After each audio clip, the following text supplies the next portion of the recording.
വിശുദ്ധ മത്തായി 1:24. ജോസഫ് നിദ്രയിൽ നിന്ന് ഉണർന്ന് കർത്താവിന്റെ ദൂതൻ കൽപ്പിച്ചതുപോലെ പ്രവർത്തിച്ചു. അവൻ തൻ്റെ ഭാര്യയെ സ്വീകരിച്ചു.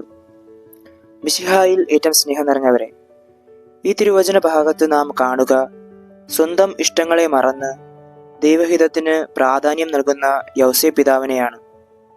നാം ഏവരും നമ്മുടെ ജീവിതങ്ങളെക്കുറിച്ച് പല പദ്ധതികളും വിഭാവനം ചെയ്യുന്നവരാണല്ലേ.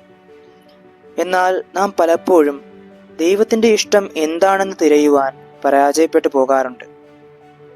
ഇന്ന് ഡിസംബർ 12, ആഗമനകാലത്തിലെ 12-ാം ദിവസം.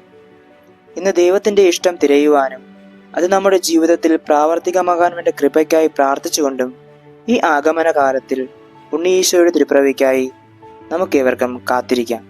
ദൈവം അനുഗ്രഹിക്കട്ടെ. ആമേൻ.